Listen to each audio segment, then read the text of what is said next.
प्यारे बच्चों, सुप्रभात। आज हम लेखन की विधि में आपकी पुस्तक में आलेख लेखन दिया गया है। आलेख लेखन क्या है? आलेख शब्द का अर्थ आपको बताता हूं कि लेख माने लिखना। आ इसमें उपसर्ग है, ठीक है। आ इसमें उपसर्ग है। आ धन लेख, लेख माने लिखना, और आ इसमें उपसर्ग है जिसका मतलब होता है सम्मय, यानी कि संपूर्ण लेखन। तो इसका अर्थ हमने बताया।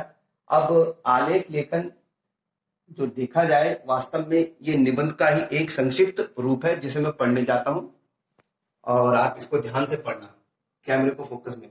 आलेख लेख अर्थात निबंध का ही एक रूप है। जैसे निबंध के अंदर हम पहले पॉइंट बनाते हैं ये, और फिर उसमें निष्कर्ष लिखते हैं।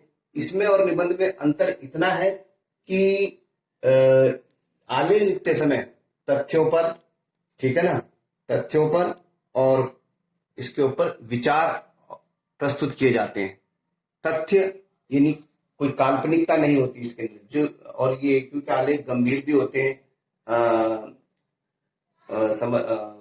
और आपके फिल्मों से भी होते हैं, व्यापार से भी होते हैं, राजनीति से भी जुड़े होते हैं। इसलिए जब कोई आलेख लिखता है तो उसमें निबंध से हटकर एक इतना है कि उसमें उसका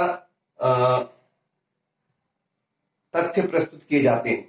तो आलेख लेख अर्थात निबंध का ही एक रूप है, लेकिन निबंध नहीं है। बस इसमें विचारों की प्रधानता होती है। विचारों की प्रधानता का मतलब है कि लेख लिखने वाला की सोच समझ, लेख लिखने वाले की सोच, अपनी वैचारिकता, उसका दिमाग कितना इस्तेमाल हुआ है यहाँ पर। इसमें किसी विषय विशेष पर विचारों की, किसी विशेष विषय पर, मैंने बताया वो राजनीतिक भी हो सकता है, वो धार्मिक भी हो सकता है, वो आपराधिक भी हो सकता है, वो खेल से भी जुड़ा होता है, हो सकता है वो मनोरंजन के जीवन से भी जुड़ा हो सकता है। किसी विषय विशेष पर विचारों की श्रृंखलबद्धता, एक के बाद एक, ये पॉइंट नोट किया जाए। श्रृंखलबद्धता मतलब जैसे एक सीढ़ी होती है, फिर दो, फिर तीन, फिर चार, ये श्रृंखलबद्धता होती है। यानी कि पहले ये लिखना है, फिर उसके बाद का बिंदु, फिर उसके बाद का बिंदु। तर्कपूर्ण, इसमें तर्क दिया जाता है, यानी कि लॉजिक, इंग्लिश में लॉजिक बोलते हैं। जैसे कि आप अपनी बात को सिद्ध करने के लिए कुछ तर्क देंगे, कुछ आंकड़े प्रस्तुत करेंगे या कुछ घटना देंगे, ताकि आप अपने उस लेख को एक सही और संपूर्ण लेख और बल्कि एक सच्चा लेख साबित कर सके, ठीक है। तो इसके अंदर तर्कपूर्ण एवं विश्लेषणात्मक, फिर इसका विश्लेषण किया जाता है। विश्लेषण का मतलब है कि तथ्यों को एक दूसरे से तालमेल करके देखकर जोड़ा जाता है। इस प्रकार से हम देखा जाए तो तर्कपूर्ण एवं विश्लेषण प्रस्तुति की जाती है। तो इस प्रकार की जो ये प्रस्तुति जब की जाएगी, जिसमें विश्लेषण भी होगा और तर्कपूर्ण होगा, तो ये इस लेख को एक वैज्ञानिक आधार, मजबूती, वैज्ञानिक आधार प्रदान करती है।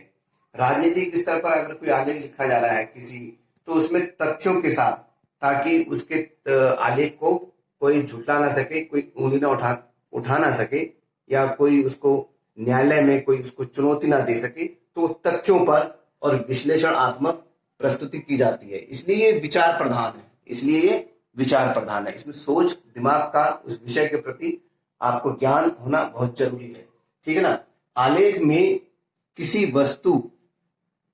भी वस्तु, विचार, घटना अथवा स्थिति की समीक्षा एवं उसका विवेचन किया जाता है। यहां पर वही बात आ गई, विश्लेषण वाली बात।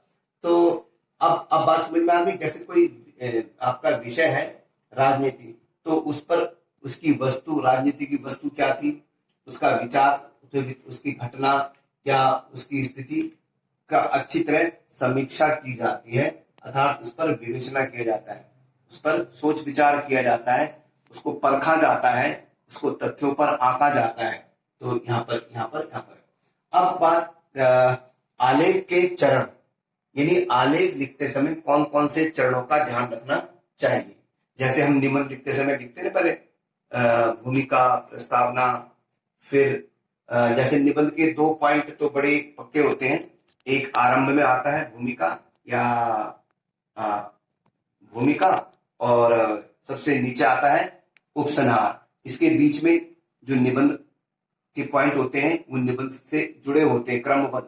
जैसे हम जैसे हम प्रदूषण के ऊपर लिख रहे हैं तो प्रदूषण के पहले क्या है, फिर उसके फैलने के प्रदूषण क्या है, प्रदूषण कैसे फैलता है, प्रदूषण से हानियां, प्रदूषण से होने वाली हानियां हो गई, फिर प्रदूषण से उपाय, फिर हम वास्तविक जीवन में प्रदूषण। तो ये क्रमबद्ध हो गया, यानी पहले ये होना चाहिए। अब पहले आप प्रदूषण का होने के कारण बताओगे और उससे पहले होने के कारण, फिर नुकसान, ठीक है ना, और फिर उपाय। तो ऐसे नहीं कि उपाय पहले बता दिए। तो इसको बोलते हैं चरणबद्धता, यानी श्रृंखलाबद्धता या चरणबद्धता, ठीक है। तो इसमें भी आलेख के चरण होते हैं, आलेख के चरण होते हैं।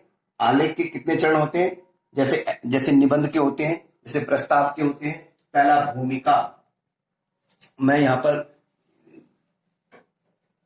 भूमिका के अंदर, इसके अंदर शीर्षक के अनुरूप या संक्षिप्त होनी चाहिए। जो आलेख लिखा जा रहा है वो भूमिका शीर्षक के अनुरूप और संक्षिप्त माने छोटी होनी चाहिए। विषय का लिखना अर्थात विषय का प्रतिपादन करना। इसके अंतर्गत विषय का वर्गीकरण यानी रूप, आकार, क्षेत्र आते हैं। विषय का लिखने के अंदर क्या क्या आते हैं? इसमें वर्गीकरण यानी कि आलेख का वर्गीकरण, टुकड़ों में बांटना, उसका रूप, आकार, क्षेत्र आते हैं, यानी कि किस सेक्टर से है। और विषय के प्रतिपादन में तारतम्यता और क्रमबद्धता विशेष ध्यान रखा जाता है। तारतम्यता माने उसमें एक लयबद्धता बनी रहे, तार जुड़े रहे एक बिंदु के दूसरे बिंदु के बीच में, और क्रमबद्धता जो है यहाँ पर श्रृंखलाबद्धता आ गई, ठीक है ना।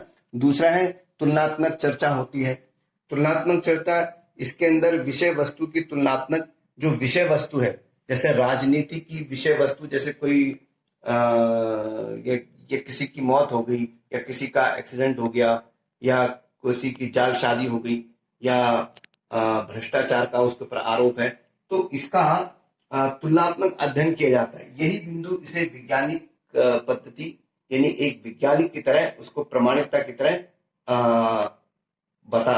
उसमें उसको प्रस्तुत करता है। यानी इसके अंदर कोई कल्पना की बात नहीं होती, क्योंकि इसमें तुलनात्मक अध्ययन और हमने पहले बताया तर्कपूर्ण और विश्लेषणात्मक समीक्षा की जाती है। तो ये बातें इस आलेख को काफी टिकाऊ और मजबूती प्रदान करती है, ताकि इसको किसी के सामने भी उठाया जा सके, लिखा जा सके। अक्सर आलेख जो है वो अखबारों में, संपादकीयों में देखने को मिलते हैं। हालांकि ये संपादकीय नहीं होता, लेकिन इस तरह का देखने को मिलता है संपादकीय में। तो तुलनात्मक अध्ययन में हम विषय वस्तु की तुलनात्मक विश्लेषण करते हैं और अंत में निष्कर्ष निकालते हैं। इसके अंदर इस संपूर्ण आलेख का सार समाहित होता है, यानी जो पूरा आलेख है उसका पूरा शॉर्टकट में यहाँ पर होता है, जैसे कि निबंध में होता है। लेकिन निबंध में भी ये एक तरह से देखा जाए तो एक संक्षिप्त निबंध ही है, ठीक है। लेकिन निबंध में कल्पना भी चलती है, आपके भाव भी हो सकते हैं, लेकिन यहाँ पर उस चीज की गुंजाइश नहीं होती। तो हम अब बात करेंगे ध्यान देने योग्य बातें, यानी कि आलेख लेखन लिखते समय किन किन बातों का ध्यान रखना चाहिए। पहला, तथ्य एवं आंकड़ों आदि का पूर्ण स्पष्ट उल्लेख होना चाहिए। देखिए, ये इसको वैज्ञानिक आधार प्रदान करता है। तथ्य और आंकड़े, जैसे आप किसी की जेल के अंदर मौत हो गई अपराधी की, तो उसका पोस्टमार्टम हुआ, उसको कब वहां पर कोर्ट में पेश किया गया, और उसको इस तरह से ये उन तथ्यों को, उन सबूतों को जोड़ा जाता है, इकट्ठा किया जाता है, फिर एक दूसरे से तुलना की जाती है कि अगर ये उस समय जेल में था तो उस समय बाहर कैसे आ गया, या इस तरह से उसके तुलनात्मक मतलब अध्ययन करके इन आंकड़ों के साथ। तो इसलिए जब हम आलेख लिखें तो पहली बात है कि जो हम तथ्य दे रहे हैं और आंकड़े प्रस्तुत कर रहे हैं वो पूर्ण रूप से उसका उल्लेख हो। दूसरा है वैचारिक एवं तकनीकी कुशल भाषा का प्रयोग किया गया हो, यानी कि उसमें वैचारिकता होनी चाहिए, और जो टेक्निकली जो उसका जो ये तकनीक शब्द है वो टेक्निकली है, वैसे इंग्लिश से निकला है टेक्निकली, तो इसको हिंदी में टेक्निकली बोलूंगा, तकनीकली आएगा। तकनीक कुशल होना चाहिए, भाषा का प्रयोग करना चाहिए। और यहाँ पर तीसरा बिंदु है भाषा आलेख की कैसी होनी चाहिए, सरल सहज, यानी लिखते समय ज्यादा दिमाग में जोर ना पड़े और ना इसको पाठक को उस पर दिमाग लगाना पड़े, यानी क्या लिखा हुआ है, ठीक है ना। एवं रोचक, सहज का मतलब है उसमें आलंकारिक शब्दों का प्रयोग नहीं करना चाहिए, सिंपल सहज भाषा होनी चाहिए ताकि आम आदमी से पढ़ सके, रोचक होनी चाहिए। आलेख के अंतर्गत भ्रामक यानी कि कंफ्यूज करने वाले या संदिग्ध या जो शक पैदा करते हैं वो सूचनाएं इसमें नहीं डालनी चाहिए, ठीक है ना। अगर ये सूचना उसमें चली जाएगी तो फिर वो तथ्य और आंकड़े वाली बात गायब हो जाती है, उसका कोई अर्थ नहीं रहता। आलेख लिखते समय कोई ऐसी सूचना उसके अंदर ना डाले जिसका आपके पास कोई प्रमाण ना हो, जिसमें आपके पास प्रमाण ना हो, ठीक है। पांचवा और अंतिम बिंदु है आलेख का आमुख, यानी कि इसकी भूमिका तथा समापन, यानी अंतिम बिंदु निष्कर्ष वाला भाग रोचक और उद्देश्यपूर्ण होना चाहिए। तो इस प्रकार से हमने देखा ये किस तरह से, एक बार इसके ऊपर 1 मिनट के लिए रख लीजिए ताकि बच्चे इसको देखते रहें, पूरा कवर कीजिए इसको, ठीक है, इस तरह से।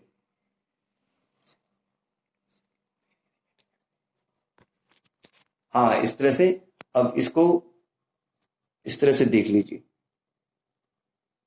मैं एक बार इसको पढ़ देता हूं।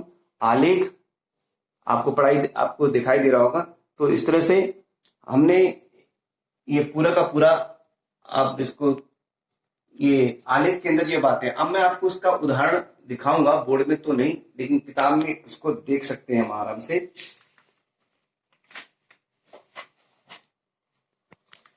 जैसे ये एक आलेख है,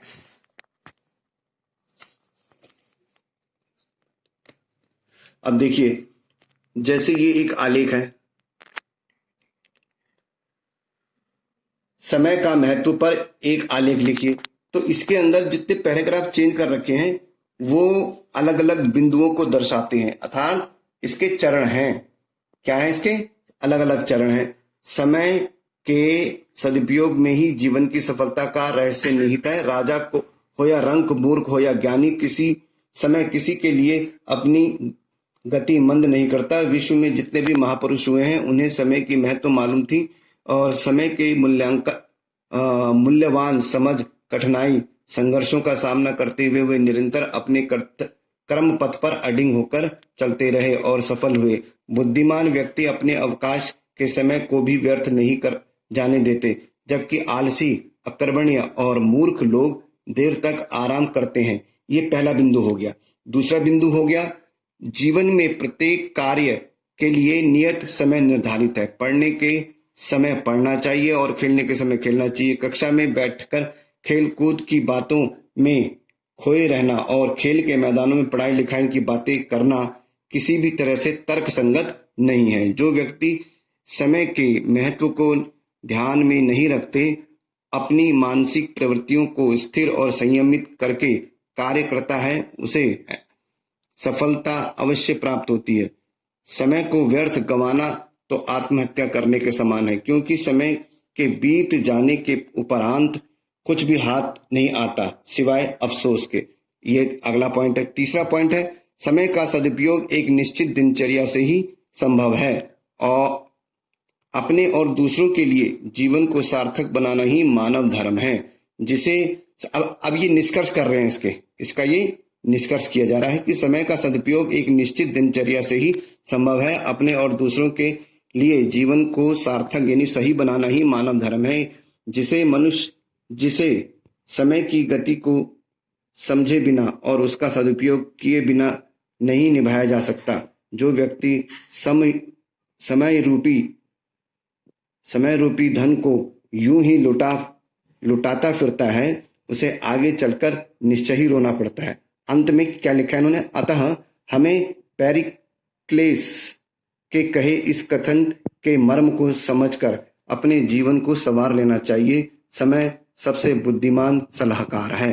तो इस तरह से हमने देखा कि इसके अंदर कई बातें हैं जो हमने इसको जो हमें टॉपिक मिलेगा उसको हमने चरणबद्ध लेना है। पहले भूमिका लिखनी है, फिर विषय का प्रतिपादन करना है, फिर उसका तुलनात्मक चर्चा करनी है, फिर निष्कर्ष निकाल देना है। सभी विषयों में ऐसा नहीं है, क्योंकि विषय की गंभीरता और विषय राजनीतिक है, धार्मिक है, शैक्षिक है। अब जैसे ये समय के ऊपर था तो ये एक सामान्य विषय था, तो इसके ऊपर आपने कोई भी विषय लिखना है तो 1 2 3 4 इन 4 बिंदुओं का अवश्य ख्याल रखें। इन 4 बिंदुओं का अवश्य ख्याल रखें। आलेख के चरण, और अगर आपने अपने आलेख में पारंगतता हासिल करनी है तो इन बातों को, एक अच्छे आलेख में ये बातें अवश्य होनी चाहिए जो हमने यहाँ पर बता दी है, ये 5 बातें। तो मैं आशा करता हूं कि आपको आलेख समझ में आ गया होगा, और अपनी पुस्तक में कहीं पर भी अलग अलग किताबों में इसमें लिखा होगा। आपने इन बिंदुओं के आधार पर, जैसे निबंध लिखते हैं उसी के आधार पर इसको अलग अलग चरणों में लिखना है। तो मैं आशा करता हूं कि आपको समझ में आ गया होगा। धन्यवाद। कल हम फीचर के बारे में बात करेंगे। धन्यवाद।